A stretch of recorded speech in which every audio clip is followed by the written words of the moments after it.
That's the topic. However, the subtopic that I've chosen is that Param Guru Maharaj deals over here is the absolute is for himself and by himself. So it's a, I call it an aphorism. So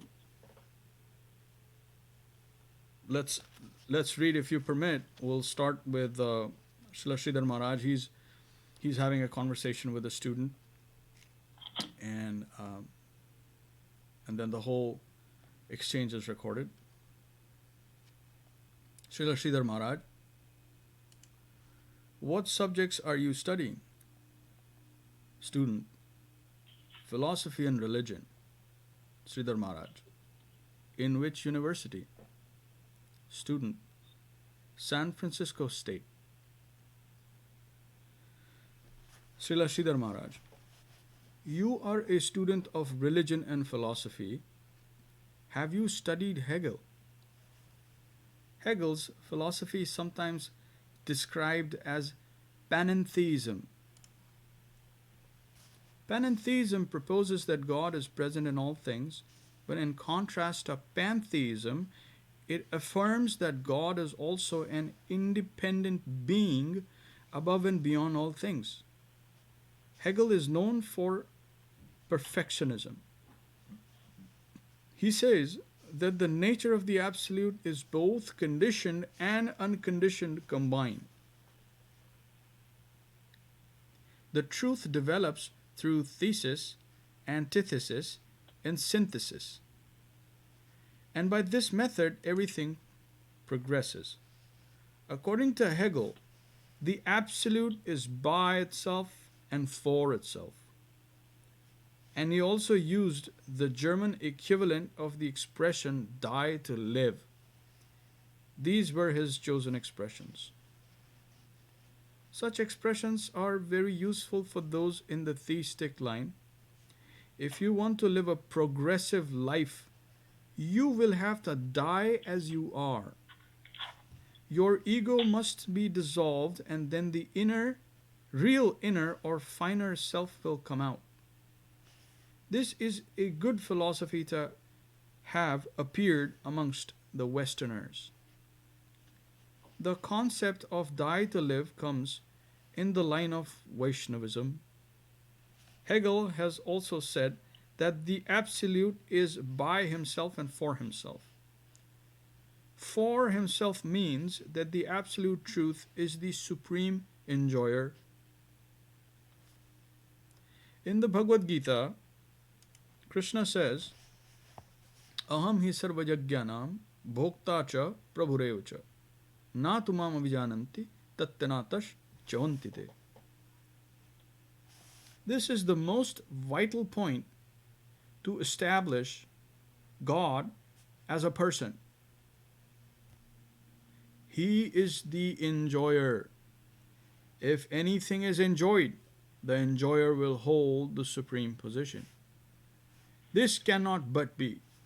Everything is meant for his enjoyment, and he is the supreme. By himself means that the absolute is supreme. Everything is meant for his satisfaction. This is a necessary truth. It is not questionable. And also, his existence is subjective.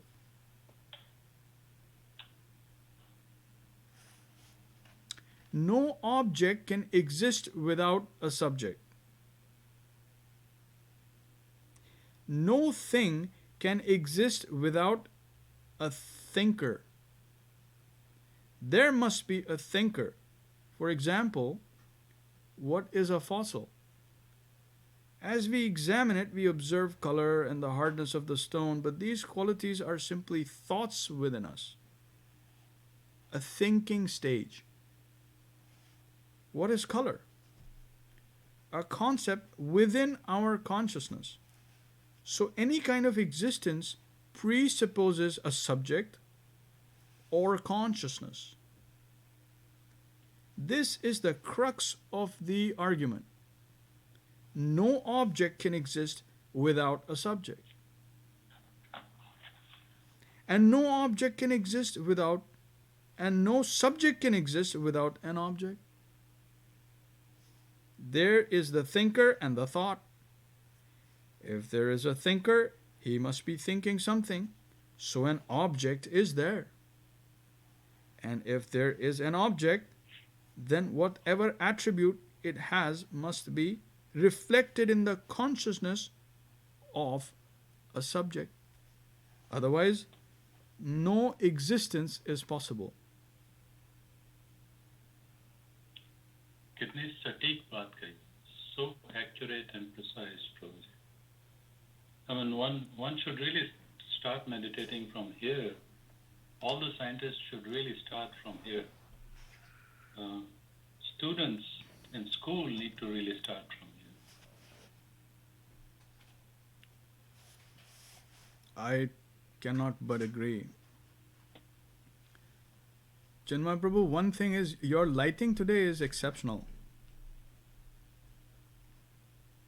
It is? Yeah, everything is very, very nicely visible. And your divine countenance is shining.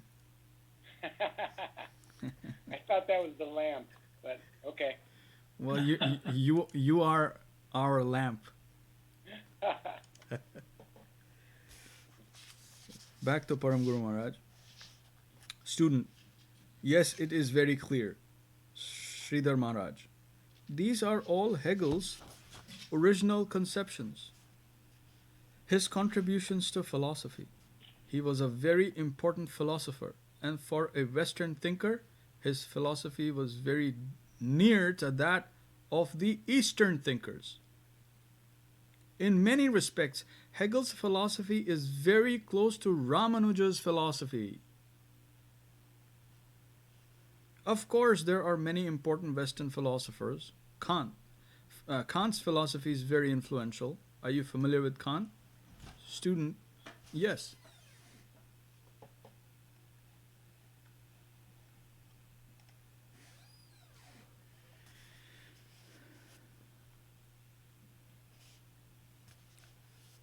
Śrīdhar Mahārāj, have you studied Descartes? Student, yes, somewhat. He said, I think, therefore I am. Śrīdhar Mahārāj, he is said to be the father of modern philosophy. Then there is Berkeley. He is an extreme subjective thinker. Locke, Hume, Mill, Berkeley, Johnson, Kant, Hegel. All these are important Western philosophers. Student, I prefer to study Eastern philosophy. Śrīdhar Mahārāj, what kind of Eastern philosophy do you study? Sankhya, Yoga, Nyaya, Vaisheshika? Student, Zen Buddhism and Taoism, Chinese philosophy. Śrīdhar Mahārāj, Confucius came from China before Buddhism. Confucius was present in China. The gradually moving west, we find Socrates, Plato, and Aristotle. Have you studied them? Student, yes, I have studied them a little. Śrīdhar Mahārāj. The concept of parallelism forwarded by Plato is also accepted in Vaishnava philosophy to a certain extent. According to Plato, the forms we experience are a reflection of ideal form. This was his understanding of how the forms we perceive are a perverted reflection of the original spiritual world. That is the theory of parallelism of Plato. Student, can you please explain more about the parallels between Hegel's philosophy and Krishna consciousness? Śrīdhar Mahārāj. In Hegel's philosophy, truth progresses through thesis, antithesis, and synthesis. The truth moves in a crooked way. In the philosophy of Krishna consciousness, the word vilas means playful movement. You may take it to mean that the Absolute is absorbed in play. And that is expressed through crookedness. Aheriva gati premna swabhava kutila bhave. Aher is a snake. Aheriva gati premna swabhava kutila bhave. A serpent moves in a crooked way. Similarly, the movements of the Absolute are not straight, but crooked. Vilas, or the concept of Lila, the divine pastimes of the Lord, is something like that. This is similar to Hegel's opinion in which the truth develops in a crooked way through thesis, antithesis, and synthesis. There is thesis, then its opposite, and then again they unify and create a new thesis. Then again antithesis, and again a greater harmony in synthesis. In this way, truth is dynamic. It develops and makes progress. Hegel was the deepest thinker among the Western philosophers. Of course, other German scholars like Max Müller were also deep thinkers. In fact, Germany had such great appreciation and fondness for Indian culture that certain ancient books that can no longer be found in India may still be found in Germany. The Germans were never the colonial masters of India, but still they were extremely inquisitive to know about the cultural books of India. In spite of the war, many rare ancient Indian books that can no longer be found in India are still safely preserved in Germany. Student, I have a question regarding the philosophy of Berkeley. According to Berkeley, the world is in the mind. It seems that the Berkeley theory tends to negate the existence of the world. It tends to argue against any type of reality. Śrīdhar Mahārāj. But Hegel has come to relieve Berkeley somewhat. Someone may challenge Berkeley. I may think that there is $100 in my pocket. But if I search my pocket, will I find it there? Hegel says that it must be there somewhere in the universal mind. That is Hegel's standpoint. Student, then it is present somewhere, Śrīdhar Mahārāj, and that wave comes gradually. That was my argument regarding Bhaktivinoda Thakur's Jaiv Dharma. Have you read that book? Student, no, I'm not familiar with that book. Śrīdhar Mahārāj. In that novel, the characters who speak on spiritual life are apparently imaginary. The different persons in that book, Brajanath, the Babaji, and others, seem to be imaginary characters discussing spiritual life. But I once explained that what is in Bhaktivinoda Thakur's mind, what he has written in Jaiv Dharma, is not imagination. At one time or other, the persons and events he mentions must have existed. And these things will again have to come into existence. Do you follow? Student, I'm not sure. Śrīdhar Mahārāj. When Bhaktivinoda Thakur saw in his mind must exist somewhere in this world. So what Bhaktivinoda Thakur saw in his mind must exist somewhere in this world. Sometime in the future or sometime in the past. that very thing he describes in an apparently fictional way actually existed. Let me give you an example. When I speak, the sound moves at a certain speed. That sound can be heard later in another place. The same is true in the case of light, isn't it? Student, yes. Śrīdhar Mahārāj. So, Sri Chaitanya Dev, with his divine sound, chanted here and performed Sankirtan. He preached, and the velocity of that divine wave is still going on. And now, in some place in a universe, it may be found. Do you follow? Am I clear? Student, I think so. Srila Śrīdhar Mahārāj. The velocity of that light is going on, it is not lost.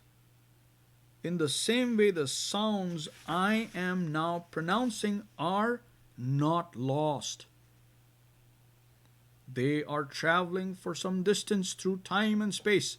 Whatever I see, that wave of light is also traveling. The radio broadcast from World War II, that war period, the war vision, is also there in space somewhere, vibrating at a certain rate. The vibration was once here, but now it is somewhere else. It is floating in some plane of reality in time and space.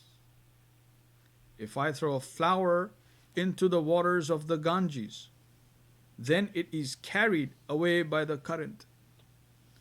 If I can move with more speed than the current, I can find that flower somewhere else far away in the river.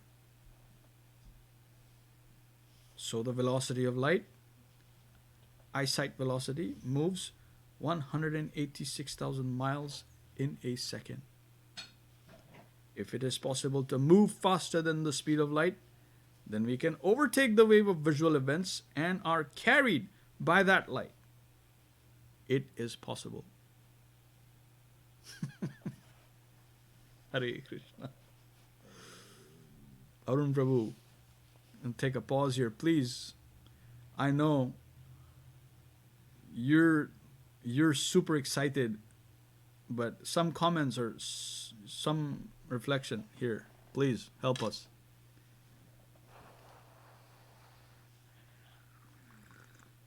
What can I say, Prabhuji? Whatever little I know of science, the latest and the greatest at this time, trying to understand the experienced world by the scientists. Many of them have got some hypothesis this way or that way. And then the collection of other scientists think about it and then say, yeah, this might make sense. Yeah, this makes sense. Or this seems to be closer to self-consistency. And one of them is related to experience, the moment of existence as it moves from one Planck's constant time to the next Planck's constant time. That is a quantum level in which this reality is expanding. And it is said that an observer, and this is what Param Guru Mahārāj is saying, the subject. So whenever the subject makes a choice and is interacting with other apparently subjects but appears as objects, other living entities, of all the choices that the subject makes, the reality is actually existing. The one that you perceive to choose is one thread, but the other options, the moment you have thought about it or decided about it, the reality that you see actually splits, the universe splits in those possibilities. So that is amongst one of the quantum theories that are being expounded to explain the perceived reality. So, especially for a high person like Śrīla Bhaktivinoda Thakur, who is the seventh Goswami, not an ordinary.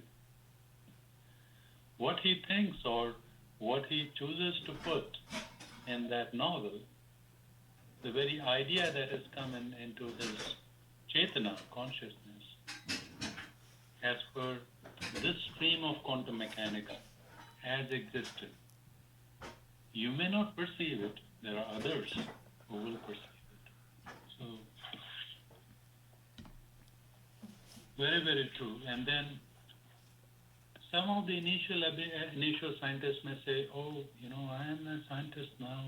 We all know Albert Einstein's hypothesis of nothing can travel faster than speed of light. Right. Then what Śrīdhar Mahārāj is mentioning, how do you make it compatible?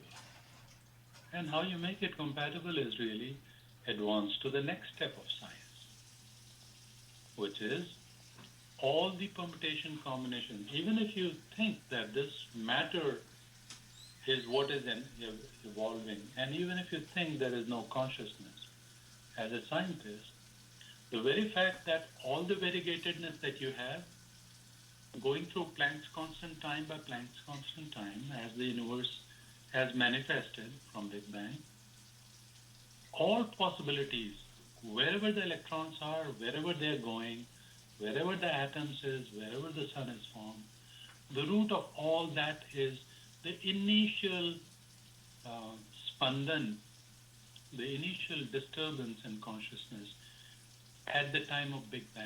That has sprung up in these 400 billion galaxies. It has all that information content that you see here has come from that. So that means whatever you're experiencing now, the seed has been there. That means it is all compressed. What does that mean? It had existed before the concept of time came, before the speed limit as expounded by Einstein came. So what Srila Guru Maharaj is saying, if we just meditate even on a just purely physical, non-spiritual way, you will see a reflection. That's all I can submit and propose. Wonderful. Thank you for the reflection here, Arun Prabhu. So we will go on. This is Param Guru Maharaj. Arun Prabhu, I think I'm getting feedback from your speaker. Thank you. This is Param Guru Maharaj. It says, in a similar way, what exists in the plane of imagination now must have existed in reality at some time in the past or future. But it is now found somewhere else. It is said that the pastimes of Krishna move from one universe to the next in the same way that the sun moves from one time zone to the next.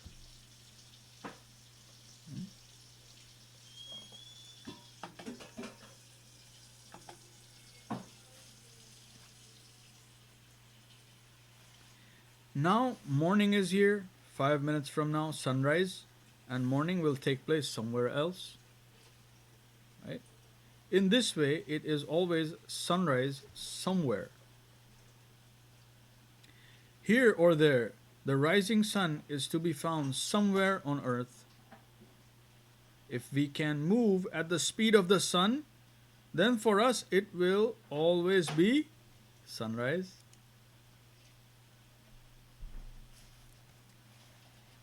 What came within the mind of Bhaktivinoda Thakur, what he may have described in an apparently fictional way, must exist somewhere in the plane of reality. In the past or in the future,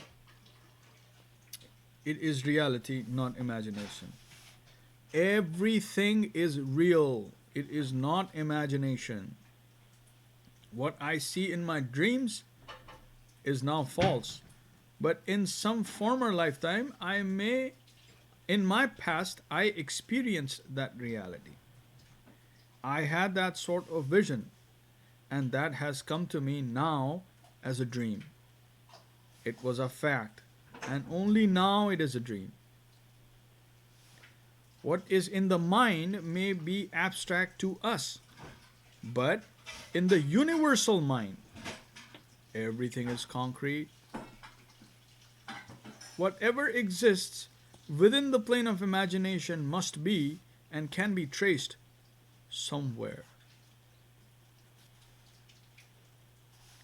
Just a little pause here, that we are actually, when Param Guru Mahārāj says universal mind, to me, that is Mahavishnu's mind that we're existing in.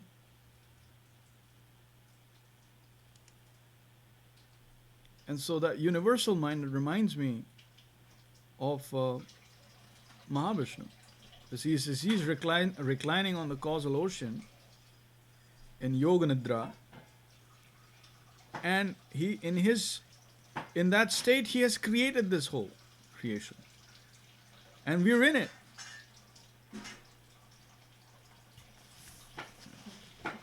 Okay. Now student is asking question.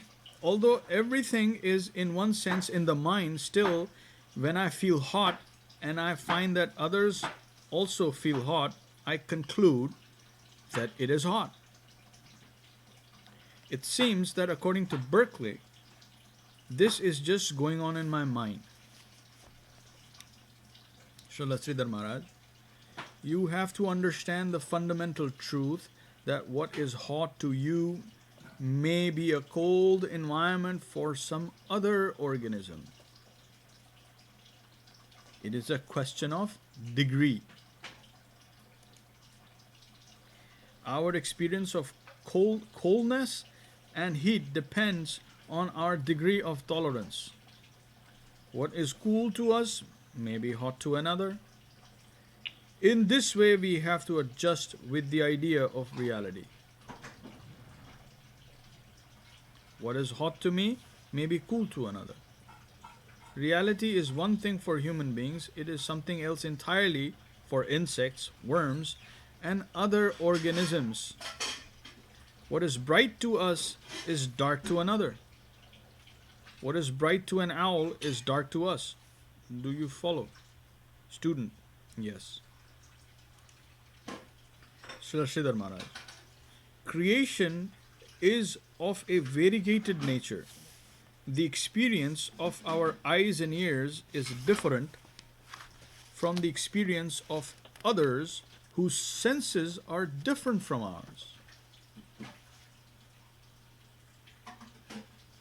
What we can hear, others cannot hear, but our ears cannot detect subsonic or ultrasonic sounds. Our ears can detect only a limited spectrum of sound. Our vision is also limited. We can see neither infrared nor ultraviolet light. Our feeling, our sense of touch, is sensitive to an extremely limited degree. So all realities are coexistent. Reality is adjusted according to our own experience. Something feels cool to me, that very thing is hot to another. In this way, it is hot or cold according to our subjective experience and to our reality. And so our reality will exist. So what is perceived by the mind is not imagination, it is reality. What is imagination to me is reality to another. The rising sun and the setting sun can be perceived simultaneously from different angles of vision. Within the whole creation, all experience is coexistent. What you now feel to be cool, you can easily feel to be very hot by the will of the Supreme Lord. By His will, everything is possible. Everything depends on Him. He is the ultimate cause. What you consider as intolerably hot, you will be forced to feel as intolerably cold in a minute, if God so wills it. Everything depends upon His will. And that is coming here in either a modified way, in a general way, or in a particular special way according to His whim. In this way, there may exist a gradation in how He manifests His will. But His will is the prime cause of everything. And He is above law. We must be conscious of that. Then we will be able to explain anything. Student. So he is something like a hypnotist? Śrīdhar Mahārāj. Yes, he is a hypnotist. Everything depends on the sweet will of the Absolute. Everything is designed and destined by Him. Everything is in His hands. The Absolute Center is by Himself and for Himself. He alone knows the purpose of everything. No one else. He alone knows His ways. No one else can know His ways. We may know only as much as He wants us to know. And that also can change by His sweet will. So He, completely free, an autocrat. I think there's a missing. So He is completely free, an autocrat. And that supreme autocrat can be captured only by love, not by knowledge. His ways are uncertain. How will our knowledge help us to understand Him? Knowledge may be useful in understanding a thing if it follows a fixed law and has a fixed nature. But the Absolute is an autocrat. At any moment He can change all the laws. Then how shall we know the infinite?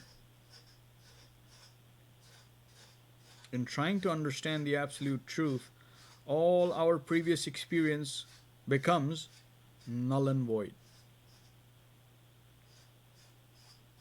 At every second, He can show us a new color. No degree of knowledge can make any clear statement of truth about God.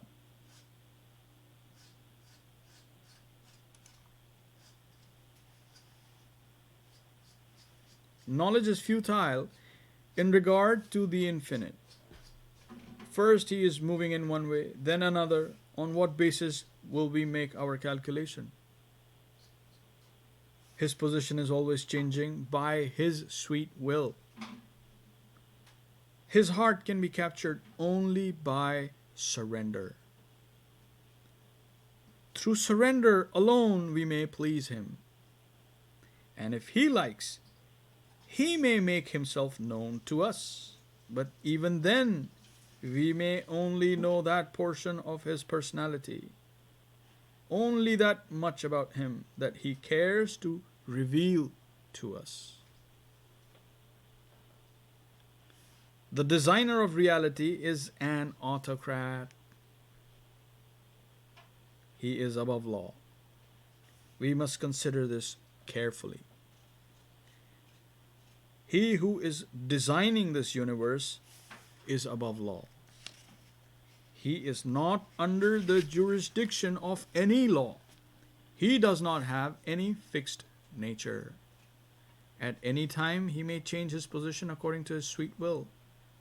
And whatever He wills, that must come about. Student. Bertrand Russell says that if there is a God, he must not be good. God himself is not bound by law, but if we violate the law of God, we suffer. If God were good, he could have created all the souls of this world above law.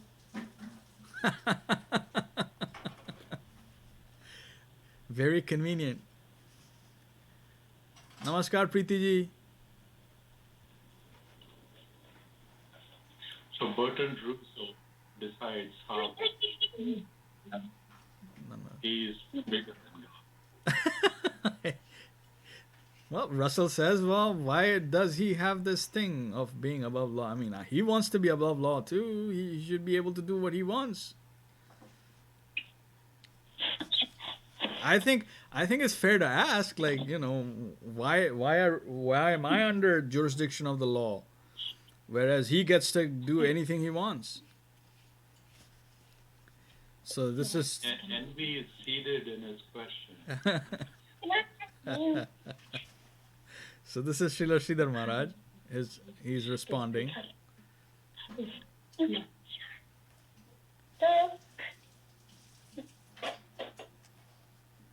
If he says that, then that means he wants to become the God of gods. To me, Russell, to Mr. Russell, we say the absolute truth is unknown and unknowable. How can his ways be known? He is an autocrat. And you want to impose your crooked, meager, finite experience upon the universal truth? Your experience is the limited of the limited, and you want to thrust that small experience onto the unlimited whole. It is a most deplorable argument based on an assertion of faulty knowledge. From your finite position, you want to know the measure of the whole infinite and then criticize him. What is the foundation of your criticism? From what basis are you approaching the infinite to criticize him? How much do you know about him? If you see a mother chastising her son, and you see only that portion of her behavior, you may conclude that she is very cruel. But you do not know the affection with which the mother cares for the child. You are not aware of how she feels for his future good. You are unaware of all this. You may say that she is punishing the son and that she is therefore cruel. But you do not know the context of her behavior. Every incident must have its future and its past. And you must carefully trace that out before passing any judgment or making any remark. In your case, how much are you limited in relationship to the infinite? To what extent can you understand him? Your capacity for knowing the infinite is very meager. No one should attempt to make any remark about the infinite will on the basis of his own limited capacity. This is injudicious and suicidal to a man of understanding.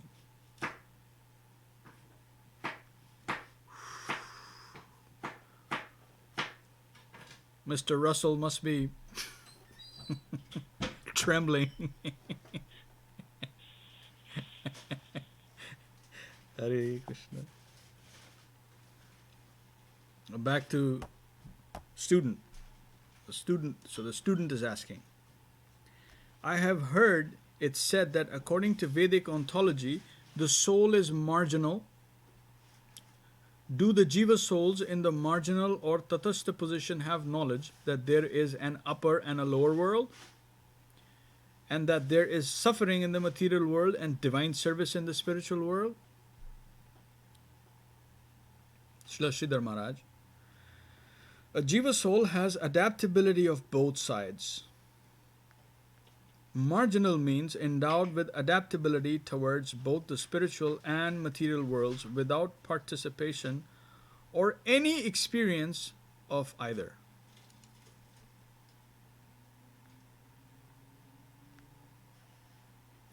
The marginal soul, Tatastha Jiva, has only seed adaptability towards both.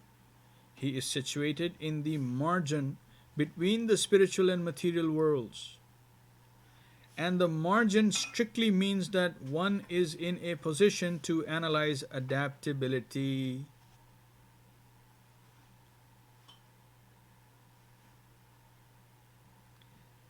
He can go towards the spiritual world and he can come towards the material world. The possibility of either is there in potentiality. But he is left to exercise his freedom. Because the soul is a conscious unit, he has free will. Freedom is inseparable from consciousness. A conscious unit and freedom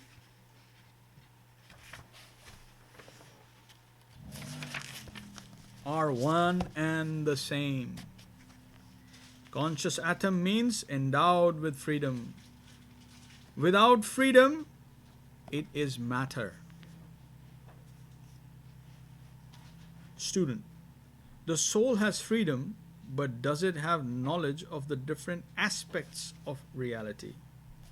Śrīdhar Mahārāj. Because the soul is very small, his freedom is also imperfect. A soul in the marginal position is very vulnerable.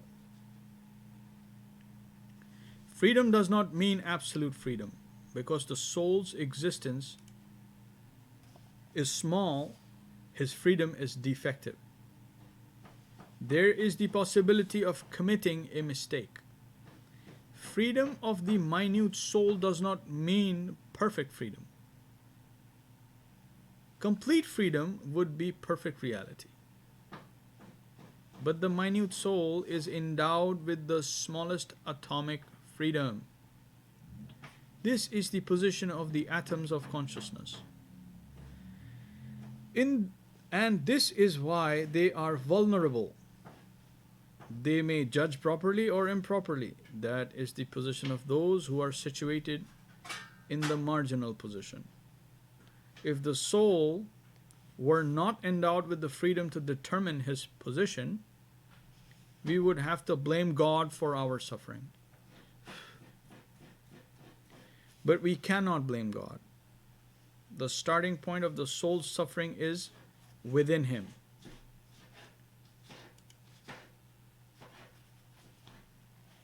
The suffering of the soul in bondage is similar to the suffering of one who is addicted to a drug. Before one begins taking intoxication, the first step towards addiction is curiosity.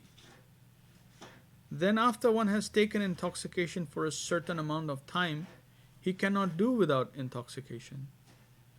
Our attachment to Maya or misconception is like addiction to a drug. At first, we are curious. But when we become habituated to the intoxication of misconception, we are forced to continue using that intoxicating substance. Before beginning the habit, it might never have begun. But once you have begun, as much as you cultivate an addiction, the intoxication will devour you. The first cause of our entanglement with material nature was our mixing with Maya in a play of curiosity. But as much as we make friends with her, so much she comes to devour us. In this way, we are in the clutches of Maya. But in the beginning, our involvement was very slight. like one experimenting with drugs. The beginning of our play with Maya involved the voluntary misuse of our free will, and that has led us to this present stage where Maya has devoured us. Maya means our attraction for intoxication. Where there is love of exploitation, there is Maya. And truth is the opposite of exploitation.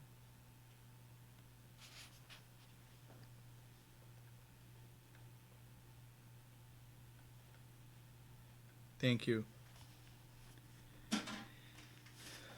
Dandavat Nandarani Didi.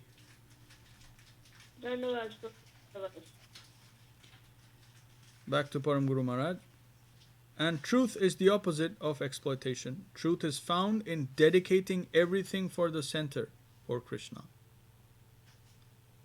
Student. If in the marginal position, Tathastha, the soul has exposure to both reality and illusion, why doesn't he have enough discrimination to come to the right path? Śrīdhar Mahārāj. He has no real depth of discrimination, only a little discrimination. But it is there. However small it may be, it is there. Student. Can he also go to the spiritual domain of the Lord? Śrīdhar Mahārāj. Yes, and some souls do go to that side. Some go to that side and some come to this side. The soul has independence. Not all come to one side or the other. Then there would be some compulsion. But there is no compulsion. It is a free choice. Some are coming to this side, some are going to that side. Student. Is there any knowledge that can come from outside? Or is it possible for the soul in the marginal position to get help from an outside agent? Śrīdhar Mahārāj. At every stage in our existence, outward help is present. But in the undifferentiated stage of spiritual existence, in the marginal plane, only higher agents can help. An ordinary saintly person cannot detect the defects or transcendental qualities in the undifferentiated soul. Such help is the work of a higher personality. Only God Himself or an exalted or empowered saintly person can help a soul in that condition. Suppose you have a newborn baby. Only a doctor who is a specialist with advanced knowledge can treat the newborn. But when the child is a little grown up and can talk, he can explain the symptoms of what is paining him. At that time, an ordinary doctor may help him. Ordinary saints cannot help us in every stage of life. They can guide us and help us only up to a certain standard. But the Lord Himself and those highly empowered saints who are closely connected to Him can help us in any stage of our spiritual development. Jai. Jai Om Vishnupad. Śrīla Bhakti Rakṣhak Śrīdhar Dev-Goswāmī Mahārāj ki Jai. Jai. How beautiful was that? Any comments, Chinmay Prabhu?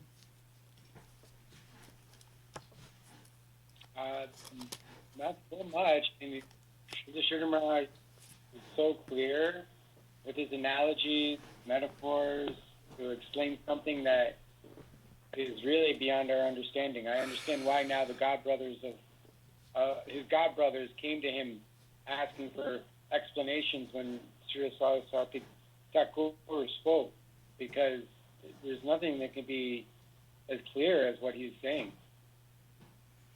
Hare Krishna. So we will have or... But I do have one question. Yes, please. I'm not sure if I heard this in somewhere else or it is in Subjective Evolution. Doesn't Śrīla Mahārāj at some point too say that even thoughts are jiva souls, are particles of consciousness? Everything is conscious. Everything Yeah. is conscious. Yes. So it's just interesting to think of that when he says even imagination, Yes. So reality. everything is conscious, and everything is, as he explains and as he's teaching, everything is conscious. So first step is to understand that everything is within consciousness. That's the first step to understand anything. And that includes thoughts. So when he says anything and everything, that means actually everything and anything. Whatever we can conceive of and whatever that is outside our power of conception, everything is within consciousness. Which essentially means all of it is conscious. That's the first thing. And then he goes through the gradations of and the nuances of, okay, this may be here, this is tatastha, this is that, like he explains. But everything, we're existing within consciousness. So, like he explains in one initial thing of Rahu, how Rahu casts a shadow, and how the shadow is living and Rahu is living. Everything is living. Right? People see them as metaphors, or people see them more as like planets, heavenly objects. But this vision is the vision of reality, where he's seeing and explaining everything as consciousness. Just like in Bhagavad Gita chapter 4, the Lord says, Imam vivasvate yogam proktvan ham abhyayam, and then vivasvan manve pra manurikshvaka bravit. So when he's saying that this yoga that I'm explaining here, I've given it to Vivaswan, and he's talking about the sun. For us, it's a ball of fire where, some nuclear reaction is going on. But for him, it's a Vivaswan. So how do you explain that? He gave it to Vivaswan. That's how he says. So what does that mean? This is the vision that Param Guru Mahārāj is trying to explain to us and take us through. The vision of consciousness. And then Manu is, and then Vivaswan, sun god is giving to Manu, and Manu is giving it to Ikshvaku, and so forth. But the idea being, it's all within consciousness.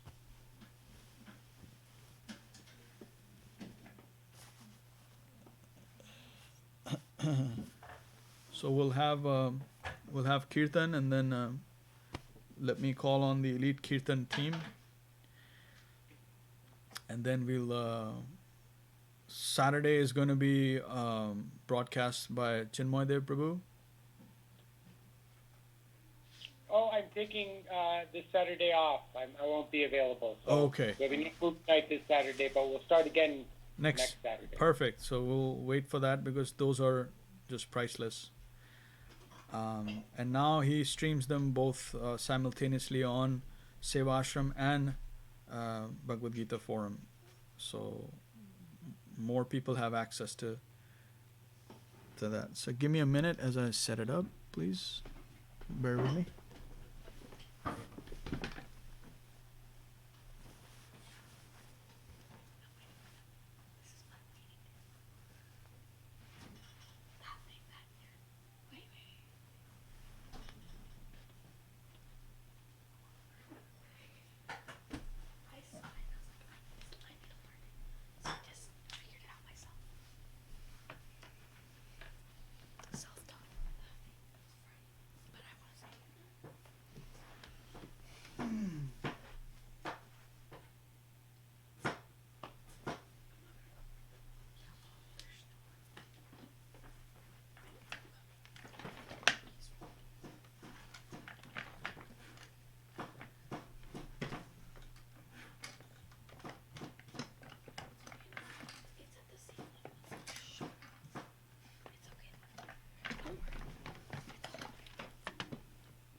भज श्री कृष्ण चैतन्य प्रभु नित्यानंद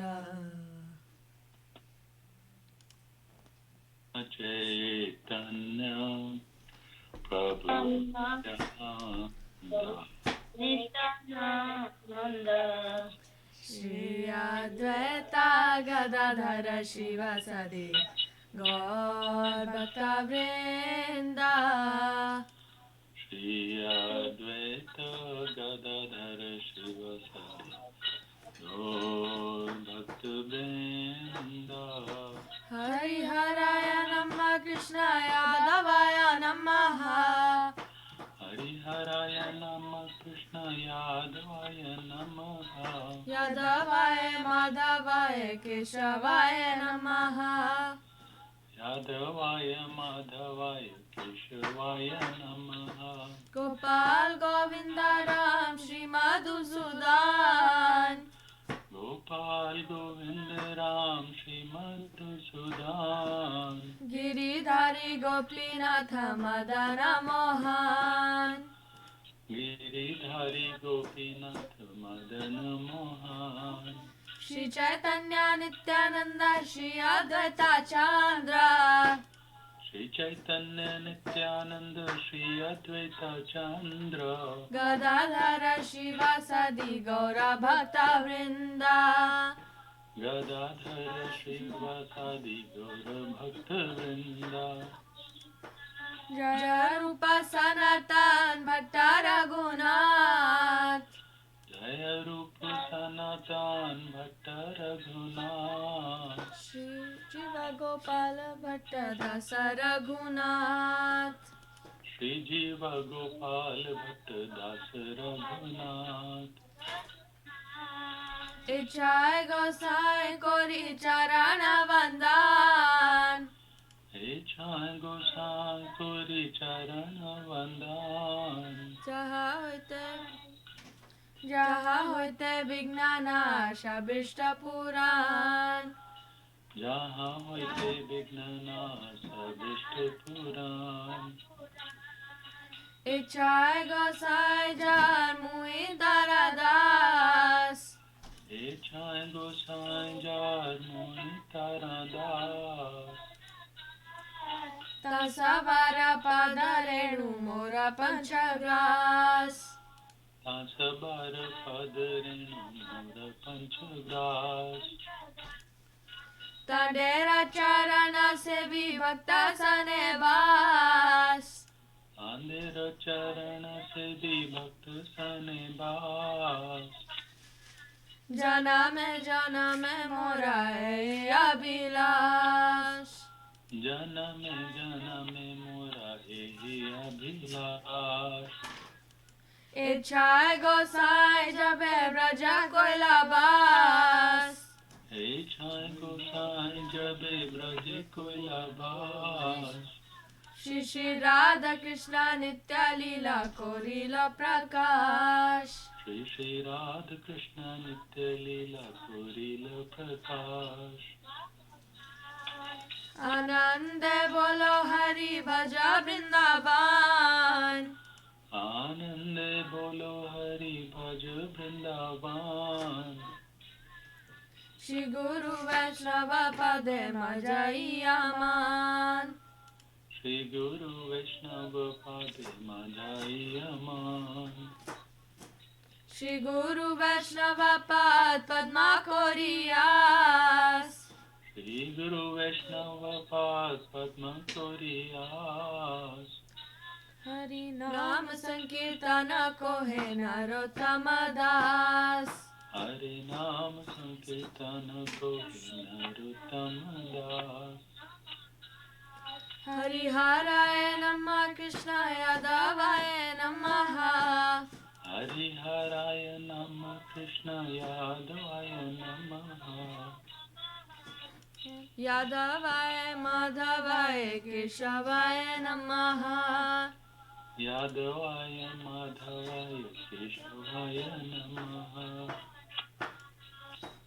हरे Krishna Krishna Krishna Hare Hare Hare Krishna, Hare Krishna, Krishna Krishna, Hare Hare. Hare Rama Rama Rama Hare Hare Hare Rama, Hare Rama, Rama Rama, Hare Hare. Nitya Gaura Hari Bol Hari Bol Hari Bol Nitya Gaura Hari Bol Nitai Gaura Hari Bol, Hari Bol, Hari Bol, Nitai Gaura Hari Bol. Jaya Jaya Gurudev Gurudev Gurudev Jaya Jaya Gurudev Jaya Jaya Gurudev, Gurudev, Gurudev, Jaya Jaya Gurudev. Jagoranga Sundar Jagoranga Sundar Jagoranga Sundar Jagoranga Sundar Jai Gauranga Sundar, Jai Gauranga Sundar, Jai Gauranga Sundar, Jai Gauranga Sundar. Joy. All right. Anyone volunteer for Jai Dhani? Okay, Anika ji, please take it away. Yes, Kakri, Kashti, Ganga, Gandavar, Govinda, Sindar, Śrīdhar, Gopiladu, Ki Jai. Joy. Jai. Jai Om Padmam Chapter Chakra Various Traditions Bhakti Dev-Goswāmī Mahārāj Ki Jai. Jai. Jai.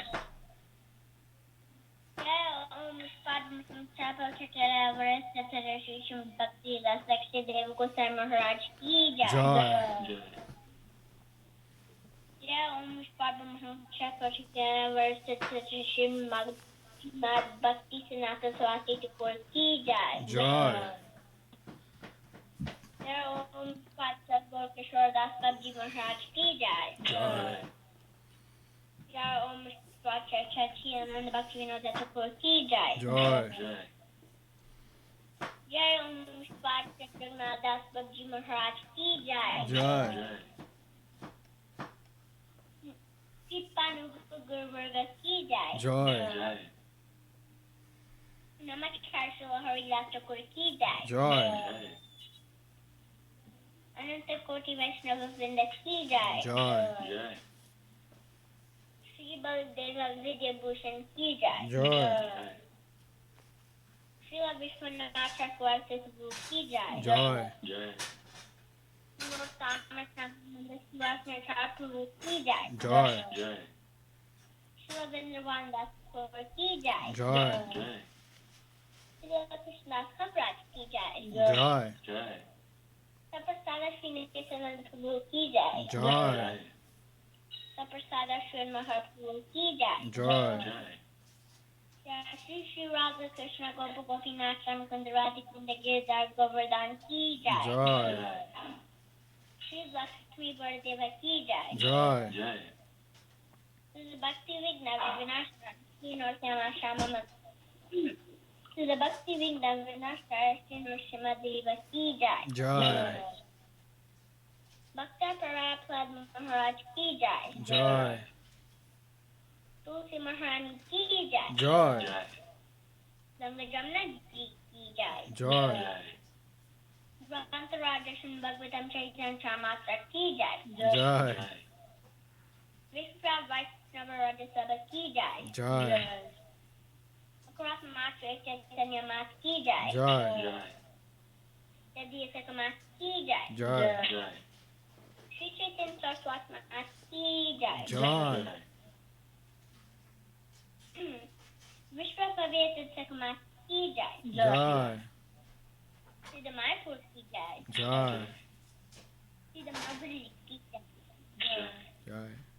Shindav Vanpur Sabdam Dam Ki Jai. Joy. Jai. Baldev Subhadra Jagannath ji की जय। जय श्री गोविंद कुंडा की जय। जय Shri sir Shiv Ganga ji की जय। जय संवेद वैष्णव मंडो की जय। जय संवेद भक्त वृंद की जय। जय हरि नाम संकीर्तन की जय। जय निताई गौतम नंदे हरि हरि बोल। जय राम प्रभु की जय। श्रीपाद अरुण कृष्ण प्रभु की जय, श्रीपाद चिन्मय देव प्रभु की जय, श्रीपाद विक्रम प्रीति जी एंड अनिका जी की जय, नंदरानी दीदी की जय, एंड एलीट कीर्तन टीम की जय, एंड आबा जी की जय, ऑल डिवोटीज की जय। जय श्रीला भक्ति श्री भक्ति पावन जनार्दन महाराज की जय, श्रीला भक्ति निर्मल आचार्य महाराज की जय, श्री चैतन्य सारस्वत मठ आचार्य वृंद की जय, श्री चैतन्य सारस्वत मठ सन्यासी वृंद की जय, गौर प्रेमानंदे। हरि हरि बोल। हरि हरि बोल।